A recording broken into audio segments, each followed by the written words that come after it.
औज़ुबिल्लाहिमिनश्शैतानिर्रजीम बिस्मिल्लाहिर्रहमानिर्रहीम। अस्सलामुअलैकुम। मेरा नाम है हिरा तहरीम और आज हम बात करेंगे ख्वाब में खैमा या शामियाना देखने की मुख्तलिफ़ ताबीरों के बारे में। तो अगर आप ख्वाब में खैमा या शामियाना देखने की किसी ताबीर के बारे में जानना चाहते हैं तो काइंडली इस वीडियो को आखिर तक लाज़मी देखिएगा।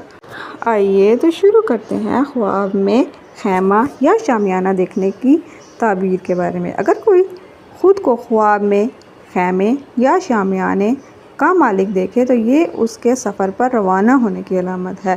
ख्वाब में पिंडाल से मुराद बादशाह है। ऊन के बने हुए खैमे की दलालत ये ख्वाबदीदा के मामलात के दुरुस्त होने की निशानी है। और अगर कोई ख्वाब में ये देखे कि वो ऊन के खैमे का मालिक है तो इसकी ताबीर ये है कि ख्वाबदीदा शुहदा के लिए बकसरत दुआ करता है और उनकी कब्रों की ज़ियारत करता है। बादशाह के लिए ख्वाब में देखा गया खैमा सल्तनत की वुसअत और तवील हुकूमत, जबकि ताजर के लिए सफ़र की अलामत है। बाज़ अहले ताबीर का कहना है कि ख्वाब का खैमा कंवारी लोंडी से इबारत है। अगर आप ख्वाब में खैमा या शामियाना देखने की किसी और ताबीर के बारे में जानना चाहते हैं तो काइंडली हमें कमेंट सेक्शन में लाजमी बताइएगा। अल्लाह हाफ़िज़।